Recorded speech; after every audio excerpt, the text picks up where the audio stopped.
So the theme for this weekend is God is able. We're talking about, we started last night, you saw in your small groups, and this morning and tonight, this same theme, God is able. And it's the idea of if your generation, if our generation took seriously the concept that we cannot do this life on our own, but God is able. And if we truly believe that, if your generation truly took that concept to heart, you would change the world. I truly believe that. I truly believe that if you, as an individual, took to heart the fact that God is able to do more in one moment of your life than you could ever do by yourself, your life would be forever changed. Last night we heard a strong word from Reward. He talked about God is able to save. We looked at Romans 1:16 and the fact that we should not be ashamed of the gospel of Christ, right? And so I know a lot of decisions were made last night, a lot of rededications, and there's still a lot of you, if we're just being honest, you're a little hesitant. You're like, look, Ryan, I get it. I've been to this before, or I've been to something like this before. I've been to church, I've been to worship services and camps, and I just don't know if God is truly able, like you tell me, to be able to do these things. This morning, I'm going to talk about the concept of God is able to sustain. What does that word sustain mean? It means that God is able to hold us up, to support us, or I like this way a little better. God is able to see us through until the task is complete. That word, sustain. God is able to sustain. We're going to be in 1 Corinthians chapter 9 this morning. Now, before we go there, there's a little tension, whether you realize it or not, there's always a little tension that happens between a speaker and the audience. And the best way that I can describe this tension is like this. Have you ever been like deep into a show? Like you've been binge watching this show on Netflix or something, and you are seasons in. You have spent the last few days just binge watching this show. And then somebody walks into your room and they start asking you questions right in the middle of the show. Has that ever happened to you? Like you're 5 seasons into the show and somebody just walks in and they're like, who's that? And you're like, that's Jim. Well, who's that? That's Pam. Who is that? That's Roy. Why is he so mad? It's like, look, I'm 5 seasons into it. I can't give you all of the character development, all of the background story. Like, do you want me to start back at the pilot? Do we need to go back to season 1? Like, I can't do this. I can't go back. I can't go back and share all this with you. Like, I'm trying to watch my show here. Like, stop bugging me. Like, I'm trying to watch it. Like, you've experienced that, right? You've went through that. Or what is probably the most frustrating is when somebody who has like never watched a second of it starts coming in and critiquing your show. Like you're laughing and they're like, that wasn't funny. And it's like, because you don't get the show, you've never watched it. Like, how are you going to tell me this isn't funny? You don't even know who that is. You don't even know why they're there. Like, why are you critiquing this right now? Like, there's a tension, right? There's a tension when you know the characters, when you've been bought into the story. You've invested time and energy watching and falling in love with these characters. And then somebody comes in and they start asking all these questions. Well, that's the difficulty we have with Scripture. Because we're going to be in 1 Corinthians, and we're going to look at just like 4 verses. And so the tension is, just like when you watch a show, there has been so much background information. There have been so many characters in the show that situations have taken place. So if we just pull these 4 verses out of context and we just read them to you this morning, it's not going to make as much sense. But the tension is this. The background stuff can seem boring sometimes. When you start hearing all of these other characters and all of these other storylines, it can be kind of tedious. And I know on a Saturday morning, again, I know you're tired, you're sleepy, some of you are dozing. Wait till Will gets back up again to fall asleep. Don't do it on me. Don't fall asleep on me. But here's just a quick background to lead us to 1 Corinthians chapter 9 so we can better understand this a little better. So Reward talked about last night the idea that Adam and Eve ate of the fruit in the garden, and the second they ate of that fruit, mankind was never the same again. It separated mankind from God because they thought that God was trying to keep them from living their life to the fullest. What did Satan tempt Adam and Eve with in the garden? It wasn't the fruit that he tempted them with. It was the possibility of a fuller life. Satan put inside of Adam and Eve's mind the concept that God was trying to keep something from them. And that if they ate of this fruit, that they would become like God. And after that, just ripple effects of consequences have happened since that very moment. You have all of these major characters in the Bible like Abraham, Isaac, Jacob, Joseph, just all of these characters, David, Solomon, that lead us all through the Old Testament. And all of these just men and women of faith in the Bible show us one thing. Mankind can do absolutely nothing to bridge that gap between our sin to back into a relationship with God because of what happened to Adam and Eve in the garden.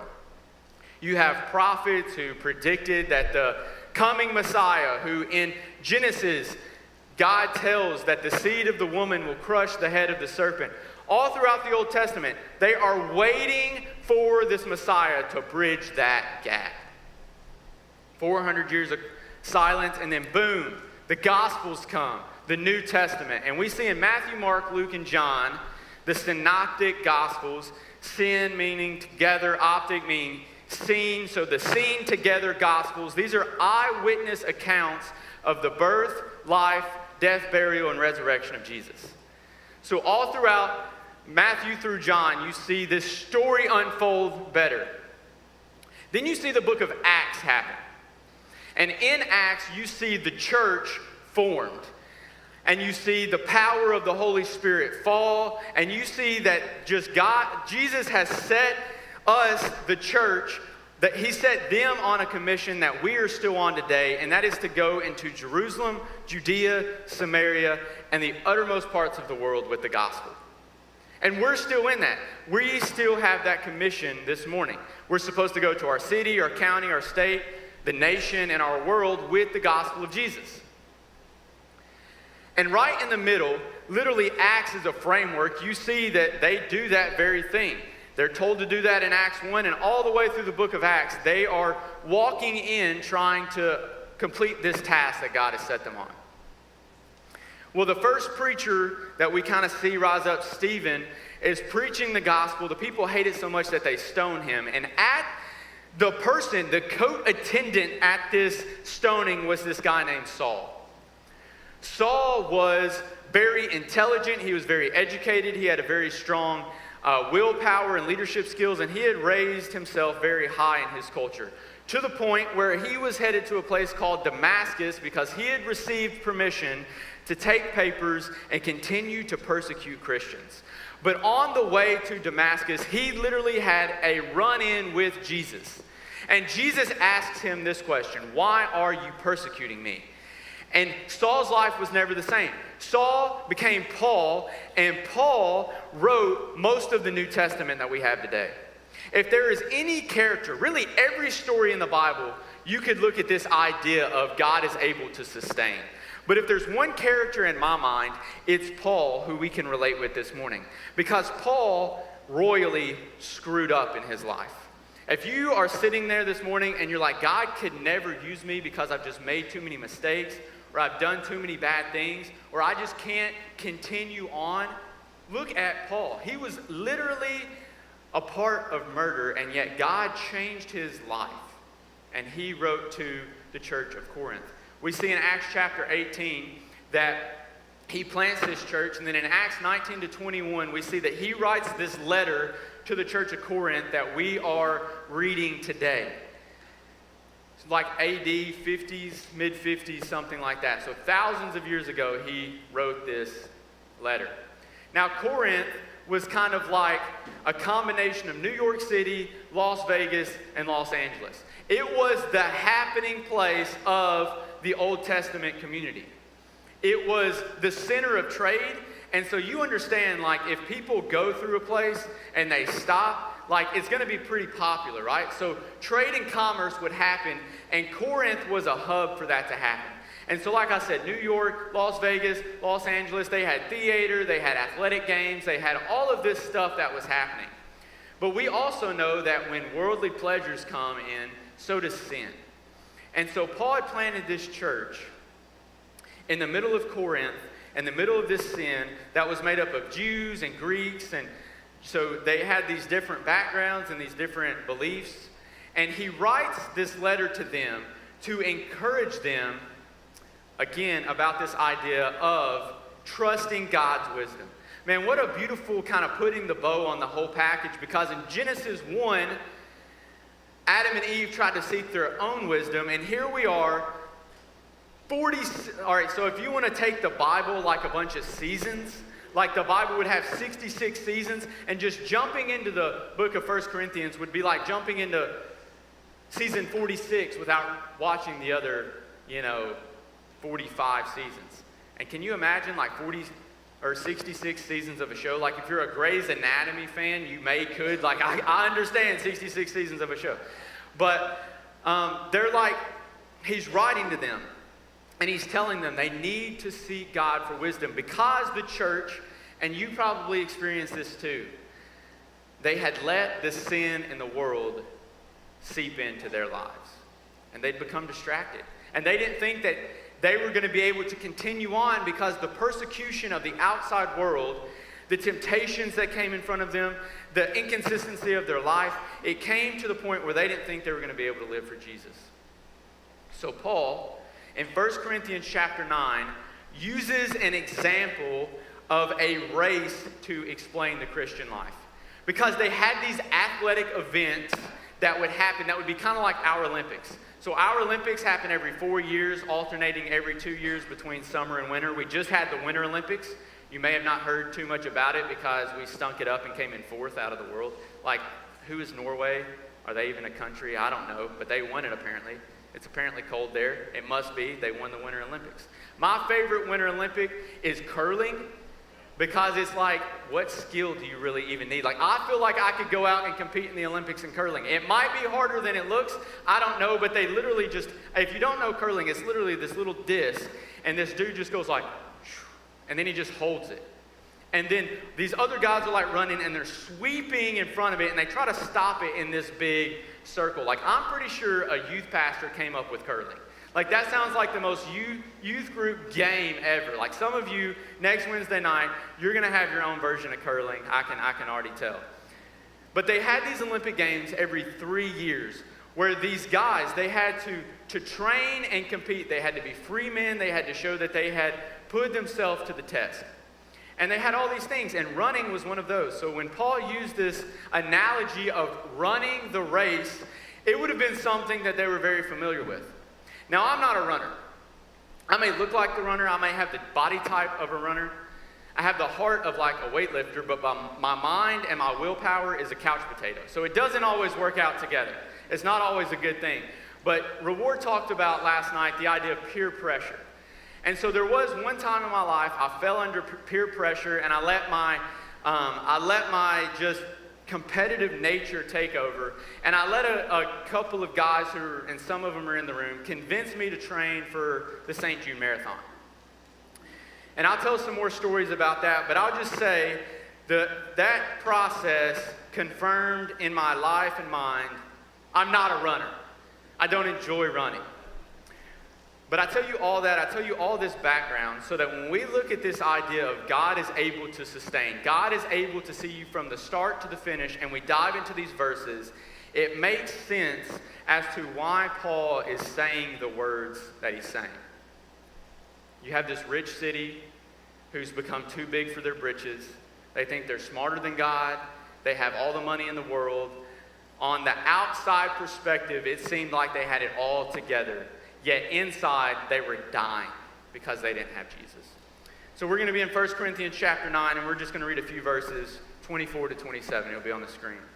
It says, "Don't you know that the runners in a stadium all race, but only one receives the prize. Run in such a way to win the prize. Now, everyone who competes exercises self-control in everything. However, they do not receive a crown that will fade away. They do it to receive a crown that will fade away, but we a crown that will never fade away. Therefore, I do not run like one who runs aimlessly, or box like one beating the air. Instead, I discipline my body and bring it under strict control, so that after preaching to others, I myself will not be disqualified. There's three quick things I want to see in this idea from this passage on God is able to sustain. God is able to see you through to completion. The first thing is the prize.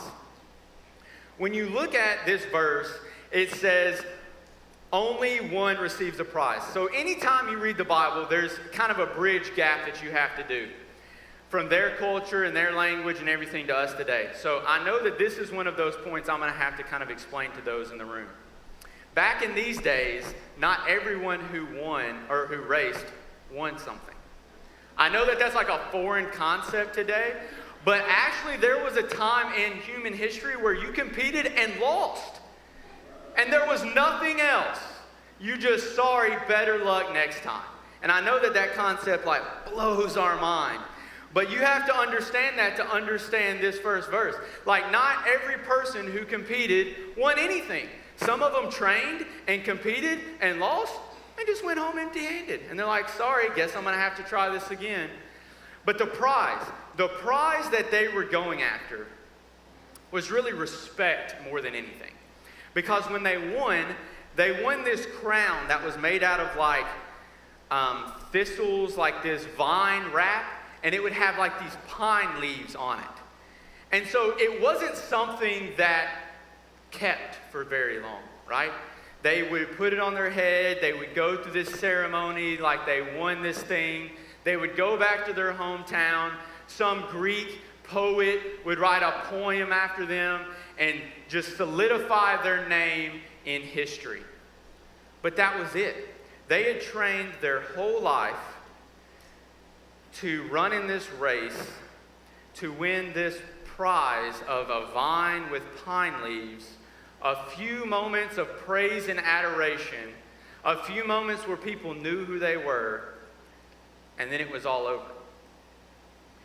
And while you and I may not be trying to run a race this morning for some physical prize, we all have a prize that we're seeking for. I don't know what your prize is. You may be trying to win the affection of a guy or a girl. And so you spend all of your efforts seeking after that prize. I want somebody to care about me and to love me. Maybe your prize is to be the best athlete that your school has ever seen. You want people to look at you and say, man, he or she is a stud or studette, and they just kill it. They're just the best. They're so athletic. Maybe you want to be the best artist or the best musician who ever lived. And so you spend your time and your prize. I don't know what your goal is, but you have a goal and you're shooting for that prize. And your whole life is wrapped up in that prize. Maybe you want to be popular. You want to fit in. You want a lot of friends. All of these are good things in and of themselves. But when that becomes our sole focus in life, then it's not hard to see that we can take our eyes off of Jesus and start living for ourselves, right? Where your treasure is, your heart will be also. What you treasure, what you hold most valuable, you would think that Scripture tells us where our heart is, that's where our treasure will be. But that's not true. Our heart is not loyal. And here's why I say this. This weekend, your heart will seem like it is just all on fire for God. Your feelings will, because you're in a room full of people who are all singing Christ be magnified. But then very soon, you're going to leave this room and go back into your homes, back into your schools, back into your regular routine, and your heart is going to start wanting to chase after other things rather than Jesus. It's just part of the human nature. And so you have to decide, what prize am I going to seek after? Because anything this world has to offer, it will, just like Satan did in the garden, try to convince you that God is trying to keep something from you. But any prize this world has to offer is temporary. It's like that crown of vine and pine leaves on your head. Here for a moment, maybe you'll get a few applauses, but then when hard times come, when difficulties come, when everything seems to be falling apart, those same people who were once applauding you and saying, "Great job, buddy, you're the best," nowhere to be found. What prize are you seeking after? You know, in the Christian life, we say this idea of our prize is eternal. And even Christians, though, sometimes get mistaken what our prize is. Some say, well, our prize is not to go to hell. That's part of it. Yeah, I don't want to go to hell. If you say, oh yeah, I want to go to hell, you're a weird person. I probably won't enjoy a conversation with you. Like, it would be very awkward. You probably have a dead look in your eye. And so when we communicate, it's just going to be a real unpleasant time for the both of us. So nobody says that. Like, nobody says, I don't want to go to hell. But not going to hell is not really the prize we're seeking after. This next statement might take you a little off guard, but our prize really isn't even getting to go to heaven. Like, yes, we do in fact get to go to heaven, but our prize is a relationship with God. That's really the prize that we're seeking after. Now, yes, heaven comes with that prize because that will be our new home, but our prize starts right here on earth when we surrender our lives to Jesus. He deposits righteousness from Jesus into our account, and then we have the Holy Spirit, God, living inside of us from that moment forward. Our prize starts the moment we surrender to Christ. Because we who were once separated from God are now back into that relationship we were created for. That's our prize. Our prize is God. And what better prize could you have? The creator of the universe wants to have a relationship with you. The creator, the person who designed you to be exactly like you are, wants the opportunity to sustain and support your life. So the first thing we see is the prize. The second thing we see is the process. So we see that Paul explains the process of running to these people. Now I'll just say this. I've been out of student ministry for a few months now, but I was in it for a long time, so I know this next statement is to be true. Some of y'all are not great with processes. And I'll tell you this. I'll tell you why. This is my example. Fellas in the room, I don't want to be harsh.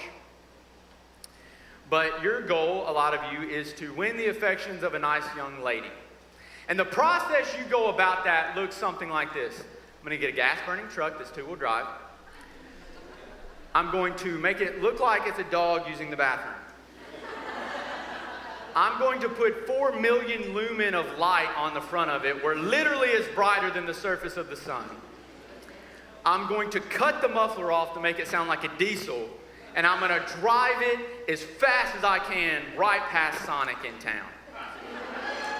And some of you have been in here all weekend, but you just had church. Somebody wanted to get up and take a lap around here. You almost went, I guarantee it. Some of you were like, yes, I agree with all of that. And that's why we need to walk through the process with you, because we got a long way to go. That's another conversation for another day, but you're tracking with me. You know where I'm at. So the process here. What is the process to run the race well? You know, again, I wasn't a runner. I'd played some sports growing up, but we had a process that we went through when we were training for our marathon. Now, I started way late because I'm really competitive, but I'm also kind of naive, and sometimes I'm like, yeah, man, that sounds like a great idea, but I really wasn't paying attention to the conversation, so I'm really not like, did I really agree to that, or was I just trying to be like cordial in the moment and agree with it? And so like in the moment, like back in the spring, I was like, oh yeah, man, marathon, that sounds great. And then summer went, and it was all hot, and then August hits, and they're like, oh yeah, I signed you up for the marathon. You owe us like $150, and you have to run 26 miles in 4 months. And I'm like, wait, what? What happened? I must have been like dozing or something when we talked about that. So the training had to begin. But you can't just like go out and run from here to Inglewood and Jackson. That's 26 miles. Like, you can't just go and do that. You can't just go run from here to the mall. You know, you gotta train. And so we would run 3 days a week, and we were training for this stuff. Now again, I didn't give myself enough time, so I was in constant injury. Like, I got hurt all the time. And you also don't realize, like, any hobby you take on always takes more time and money than you initially thought it would. Like, you're like, running, how much money could that cost? Anybody can go out and do it. Then you realize, oh, if I'm gonna run up any distance, these 5-year-old pair of shoes are not gonna work. And apparently, the shoes that they sell me have gold inside because these are really expensive. And so you have to get new shoes.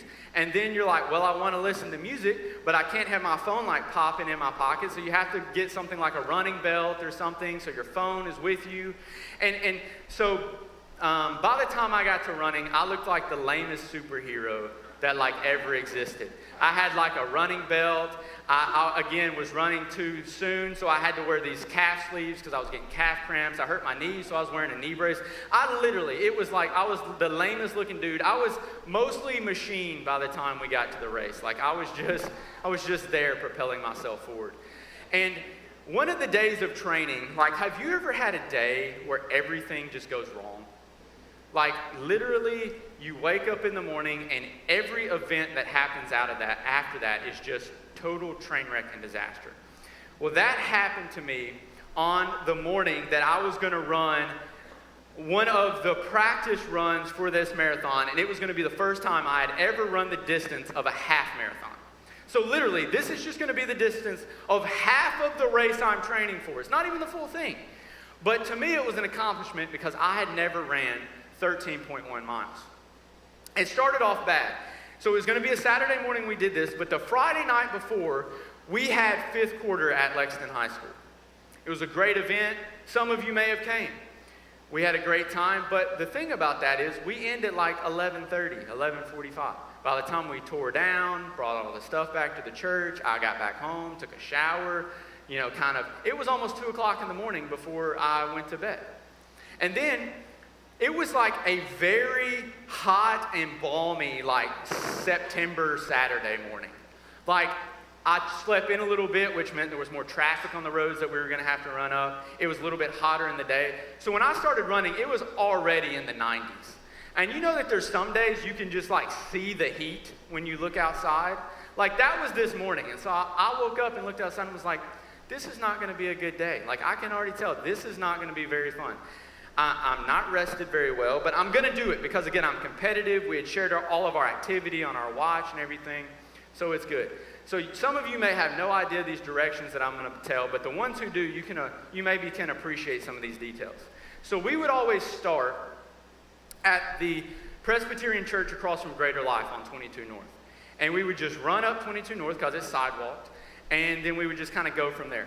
And so I start running, I'm already tired, it's already hot, and technology is just such an amazing thing when it works. So like I had headphones in so I could listen to music. I had a Nike Run app that would keep up. And like, again, with technology, you can have your app tell you your pace, your mileage, and all of that. So I would have it tell me every mile in my ear how long I've been running, what my pace per mile was, so I can kind of know I need to run faster, or I can probably slow it down a little bit. I'm hitting it a little too hard. I need to pace myself, all of that. Well, my AirPods would not stay connected to my phone. So I'm like running down the road and I'm like trying to adjust and like reconnect and get my AirPod case out, and it was just a disaster. Couldn't get it going, couldn't get in the flow. And so I finally got my AirPods to work, but it wouldn't, for whatever reason, read out my mileage that I was going. So I really didn't know how far I was running. And so I ran up 22 North, I cut down Crazy Dough, ran Mile Circle, and now I'm running up Old Huntington. If you know Old Huntington, great safe road to run up, ton of shoulder room, really straight, plenty of room for you pedestrians and vehicles to share the road. No, that's not true. It's like super dangerous, don't know why we ran up it. But I was running because I was going to run to Beasley and cut through Beasley and go the back road to Eastern Shores, where most of you probably go to do donuts and other things we don't want to know about. And so I was running to Beasley, and as I'm running to Beasley, I get to the corner of Old Huntington and Oak, and I'm not kidding you, a lady was out in her yard doing gardening, and her fence swings open, a pit bull runs out and just starts chasing me across their neighbor's yard. I'm doing some kind of like scared salsa dance to try to not get this dog to bite me as it's lunging and stuff.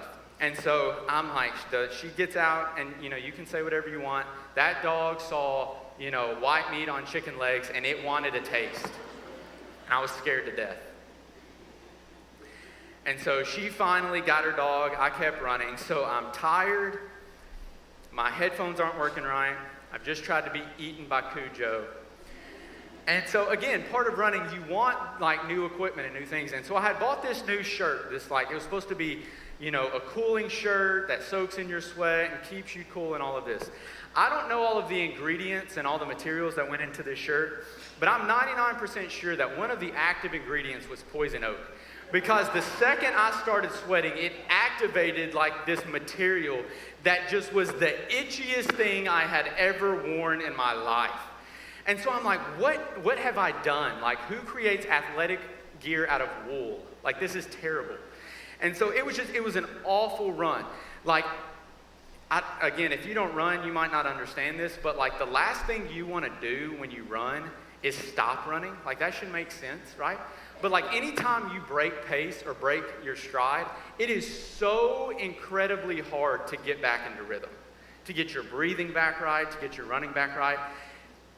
After mile 4, I never had my breathing right. That's not even a third of the way through the run, and my breathing was jacked up. So I make my way back. I finally see my truck. It was the most beautiful sight I'd ever seen in my life. I run up to my truck. I look at my watch. I had only run 12 miles. I didn't have it updating in my ears. I thought I had mapped the route out correctly. I still had 1.1 miles to run, and I was at what I thought was my final destination. I'll tell you, I wanted to just throw everything into the middle of 22 and lay there myself and just say, God, take me now. I'm ready to come home. Like, that was the most frustrating. So I'm just like running back and forth in this parking lot, like trying to get another mile. It was the worst day in the world. And to be honest, that day, while it was physical, I had that same day a lot of times in my spiritual life as well. I wake up and I want to live for Jesus. I want to do all of these great things. But it seems like thing after thing after thing happens that distracts me and that keeps me from reaching the place that I want to get to that day with my relationship. And if you don't have design processes in place to check you back into reality when everything goes wrong, I'm telling you, you'll give up. You'll say, look, this temptation is not that bad. Look, this sin is not that bad. I'm just going to fall into this. And today, I might not run the race as well as I need to, but that's okay because just everything in my life right now is falling apart, and I just need today.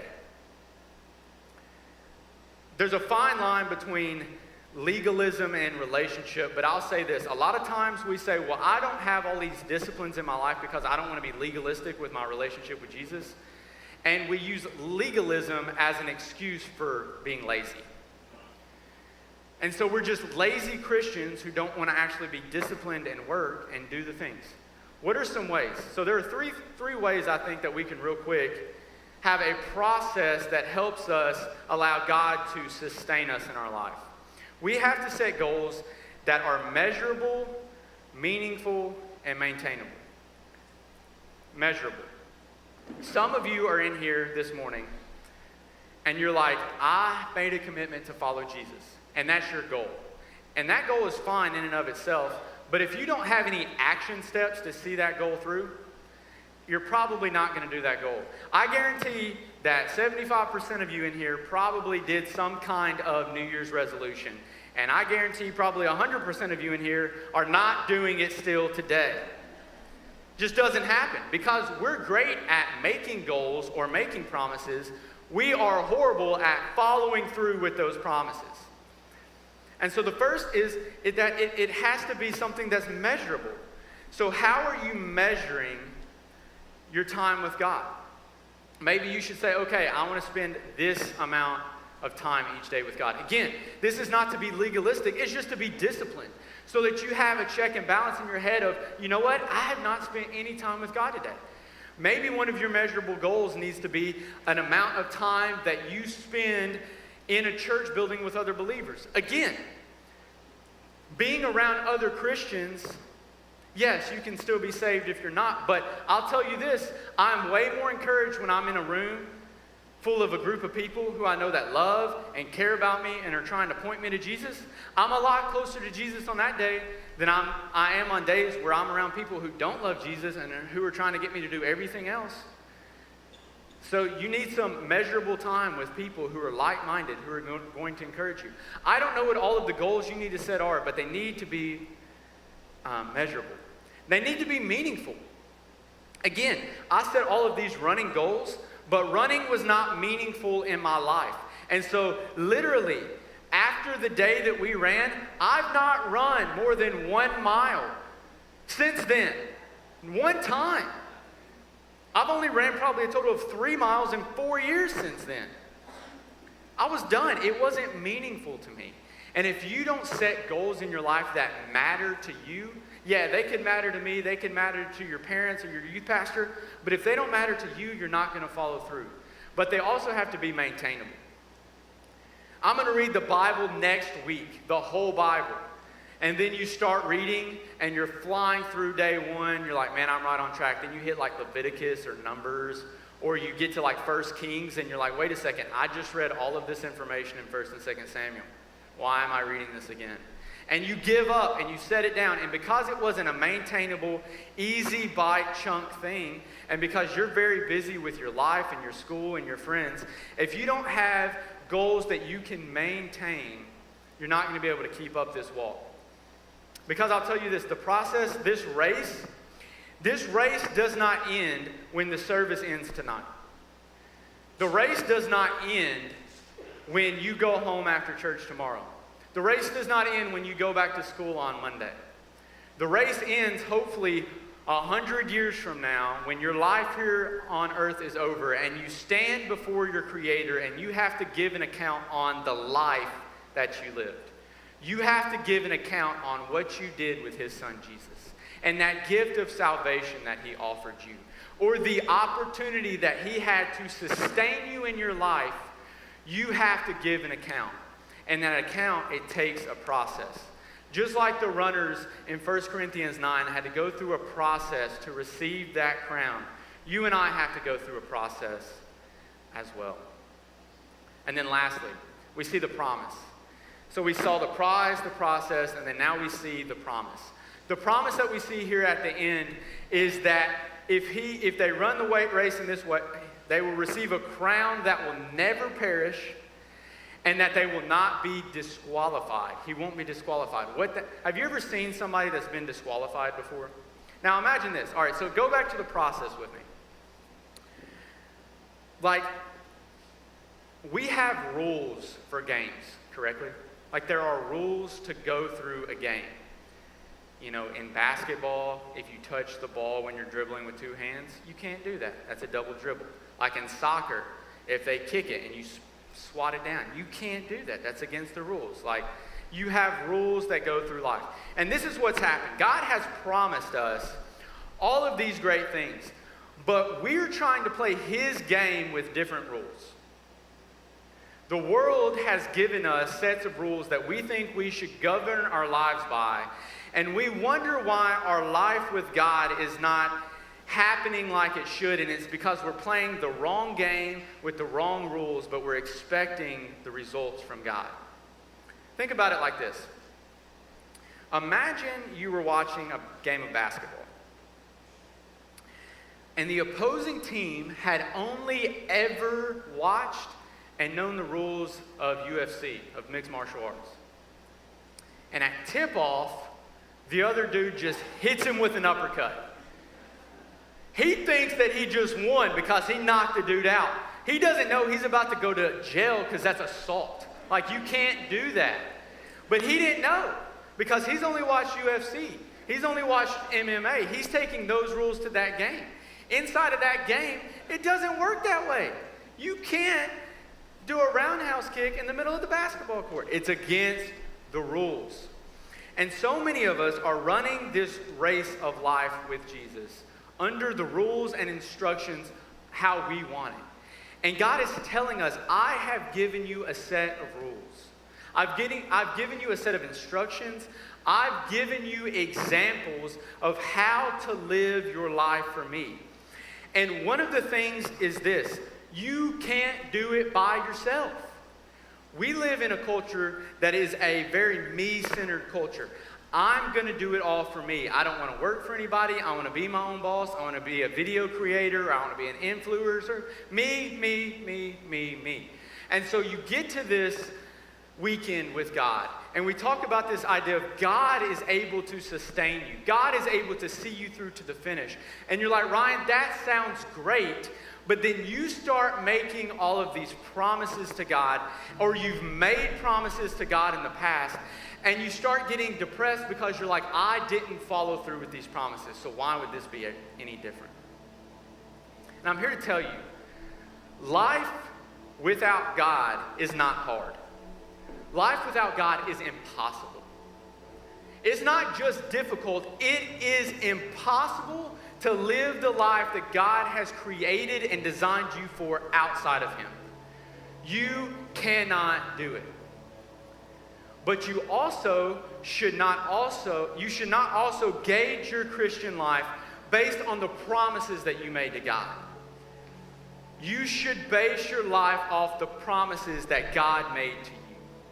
Because God is the only true promise keeper. I'll tell you this, I've broken a lot of promises to God. But God has never and will never break a promise to me. He will not do it. And so as you're sitting here this morning and you're wondering, how do I respond to this gospel of Jesus on this idea that God can sustain me in this race of life that I feel like the rules are changing every single day. And I feel like everything I've done just continues to fall short. Why? Why, when I put myself out there, my friends keep leaving me. I keep feeling empty inside. I keep falling back into this sin. God, I try to live for you. I try to do these things, but it just seems like I'm never good enough. Why don't my parents love me? Why did this situation happen to me? Why does no one show me support? Why, when I try to confide in that person, did they tell everybody else my deepest, darkest secrets? And I can't even stand to be in front of who I thought were my friends anymore because I tried to trust them and they let me down. God, I can't make it through this life. God is reminding us this morning, we are not able to make it through this life alone, but He is able. So where does all of this kind of marriage come together between the prize and the process and the promise? I think that whole process is married together through God's Word. God tells us in the book of Romans chapter 3, verse 23, that all have sinned. That word all is pretty interesting in the original Greek. It means all. It means everybody. It means me. It means you. It means your pastor. It means your parents. Every single one of us have sinned. We've all either disobeyed our parents or looked at somebody with lust or looked at somebody's possessions and said, man, I really wish I had that, and you coveted it after it. Every single one of us has sinned. And what we saw through Adam and Eve in the garden is that one sin eternally separates us from God. The Bible tells us in Romans 6:23 that the wages of sin is death. What is a wage? A wage is like a salary. It is what you earn based on your works. So it doesn't matter how hard you try. It doesn't matter what you do. What you earn will always lead you to death. You are on a track running as hard as you can, and you think you're going to reach that prize. And every single time you think you get to the finish line where you receive the prize you want to, it's like me looking at my watch and realizing I still got a mile to go. The prizes that this world has to offer will always leave you feeling short-sighted, empty-handed, and that you never truly reach the finish line. They will on the surface look like they will appease you and feel good to you and really make you feel awarded. And you may for a moment have a fleeting desire of joy, but it will be very, very temporary. And then you'll be left sitting there wondering, why did I do that? Why do I feel so empty? Why do I feel so much grief in my life? The wages of sin is death. But I'm so thankful that that verse doesn't stop there. It says, but the gift of God is eternal life through Christ Jesus our Lord. We serve a God who gives gifts, not wages. Our God does not give you what you have worked for. Our God gives you life through his Son, Jesus. And how do we have that sustaining life that can get us through the end? Well, if you back up one chapter to Romans chapter 5, we see that faith triumphs. What does faith triumphs mean? Triumphs means that it defeats. It is victor of all. And in Romans chapter 5, we see this idea that we have been given justification through Jesus. And it says that through Jesus we can have peace with God. That's a crazy concept because we just been told that our life brings death, but yet we can still have peace with God. How is that? And it continues on and it says through Jesus. And it says we have obtained access to God. Jesus tells us in John 14:6 this idea of this access when he said that I am the way, I am the truth, I am the life. No one can come to the Father except through me. It's not through a prayer you pray. It's not through getting dunked in water. It's not through being a good person. Your salvation comes through Jesus alone.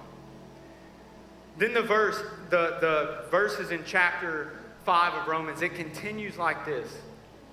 It says that we rejoice because of our future treasures. But not only do we rejoice in that, these next few verses, man, they rock my world. It says we rejoice in affliction. How can you rejoice in affliction? Why would you want to rejoice in your hard times?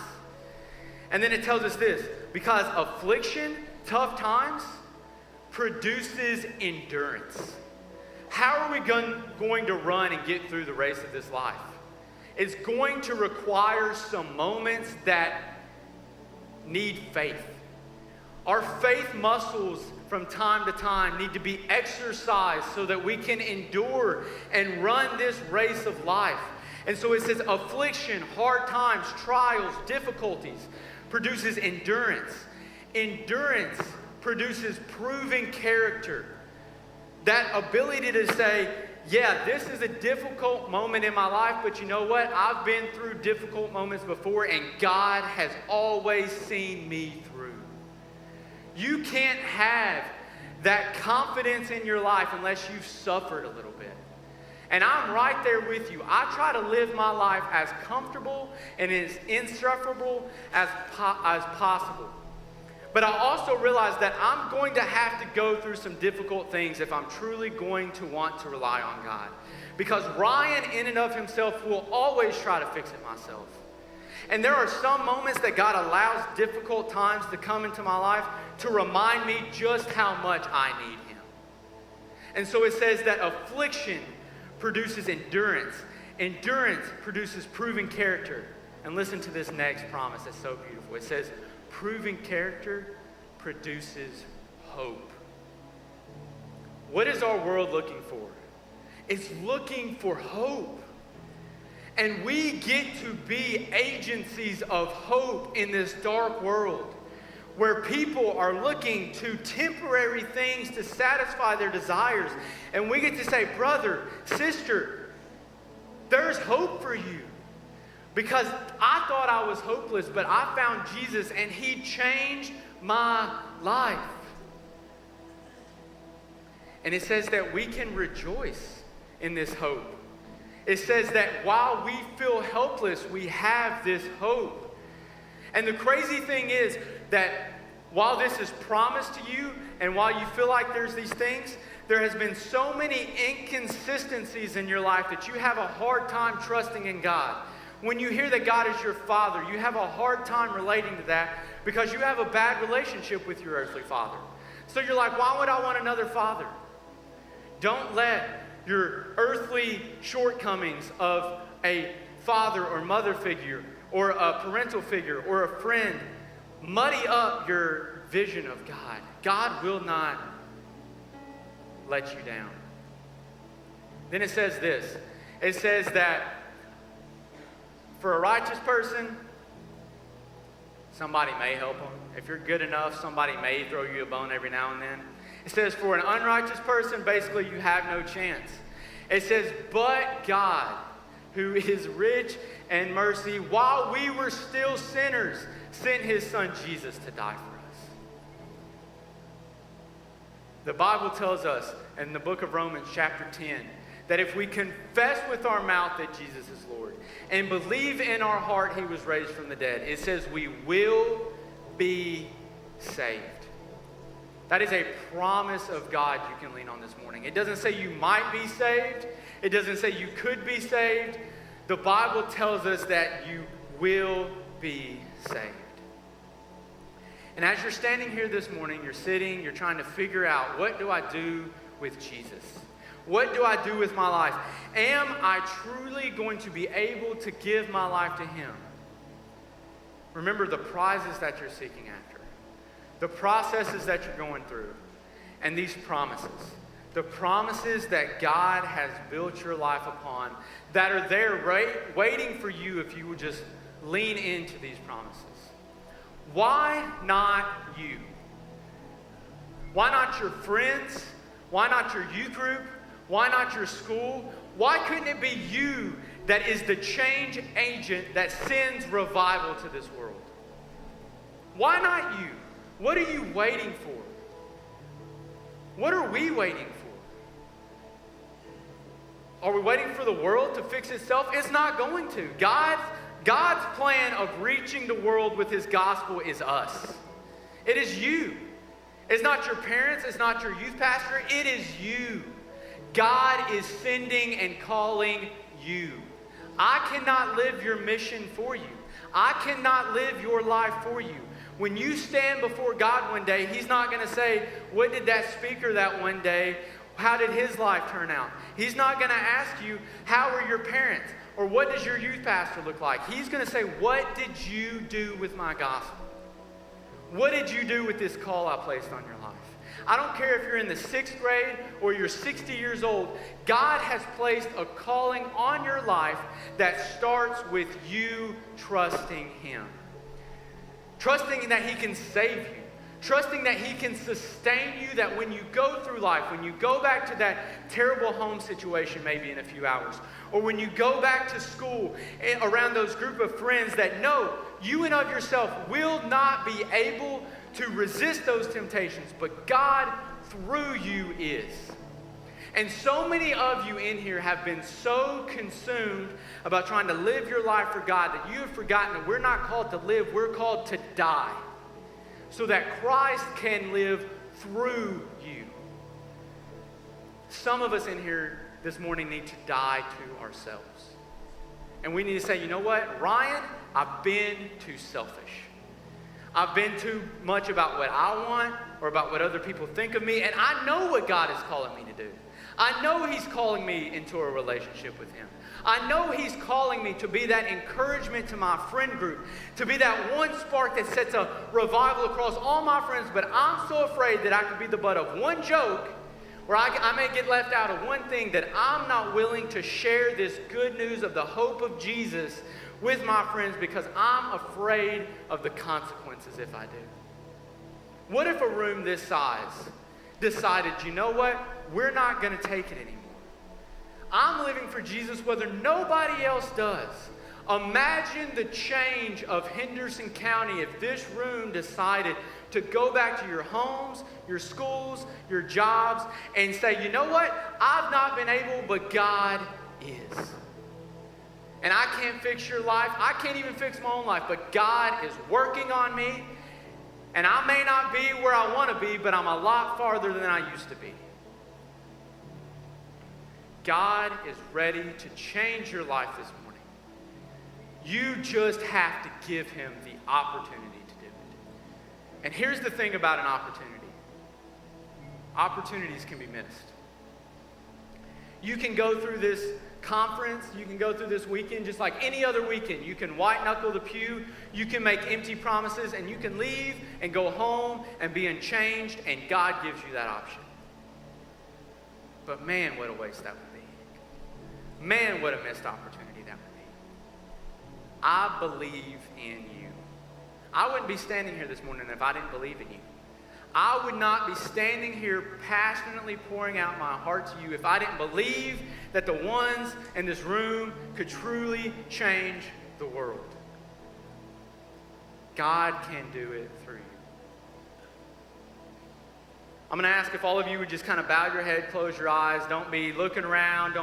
This is not time to fidget or put stuff up, or just take a few seconds. And I want you quietly and personally to reflect on your relationship with God. The band's going to come up. They're going to start playing real soft. In just a minute, we're going to be done. You're going to go through the rest of your day. But I don't want to leave this moment without you truly reflecting on what God has and what He's doing in your life. Reward led us last night in an altar call, in a time of invitation. And I'll say this. If you repeated the words after Reward last night with just your lips and you didn't mean it in your heart, all you did was say some words.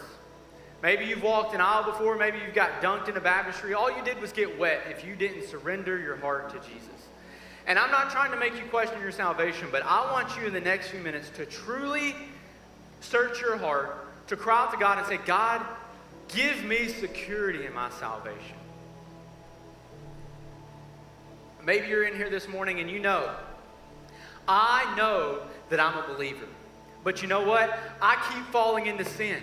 I've tried to run this race of life by myself, and I can't do it, and I'm tired. Is there anybody tired in here this morning?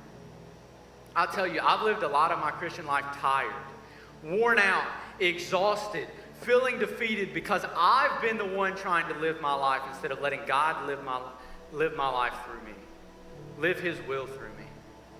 So maybe you just need to pray this morning and say, God, help me to not be so reliant on me, and help me to be more reliant on you. Encourage me, fill me back up, give me that passion I once used to have for you. Maybe you in here this morning, you just need to be an encouragement. You need to be that friend who goes with the friend who can make a decision. Here in just a second, I'm going to close us in prayer. When I get done closing us in prayer, you can respond in a couple of ways. You can sit right there and you can just pray to God, and that could be it. Last night, you saw youth pastors and youth leaders stand up all around the room.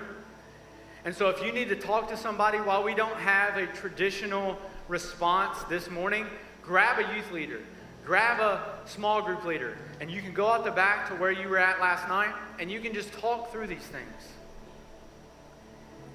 There's a number you can text that we can get resources to you. We can put that up on the screen in a little bit. It's 55498, and you can just text save to that, and you don't even have to move. You can get information right to your phone. I know this. Satan is going to be trying to do everything he can to be speaking doubts and lies and fears. And he's going to be doing everything he can right now to speak accusations into your life to tell you why you shouldn't trust in God. He's going to be trying to tell you that he's trying to keep you from having fun or keeping you from living your life to the fullest. He's going to be spreading the same lies he's been spreading since the beginning.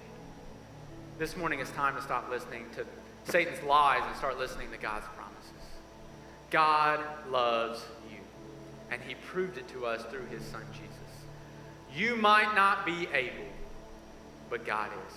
God, I thank you. I thank you that you've given us promises throughout your word that we don't have to run this race alone. And God, I pray that you will find us faithful with your word. I pray for the ones in this room, whether it's a first-time decision to follow you or a recommitment, but God, either way, I pray that we will stop saying, I can do it, and we will acknowledge the fact that we can't, but you can. So God, set us on the right path. We'll give you all the praise, honor, and glory for it. It's in your Son, Jesus' name, that I pray.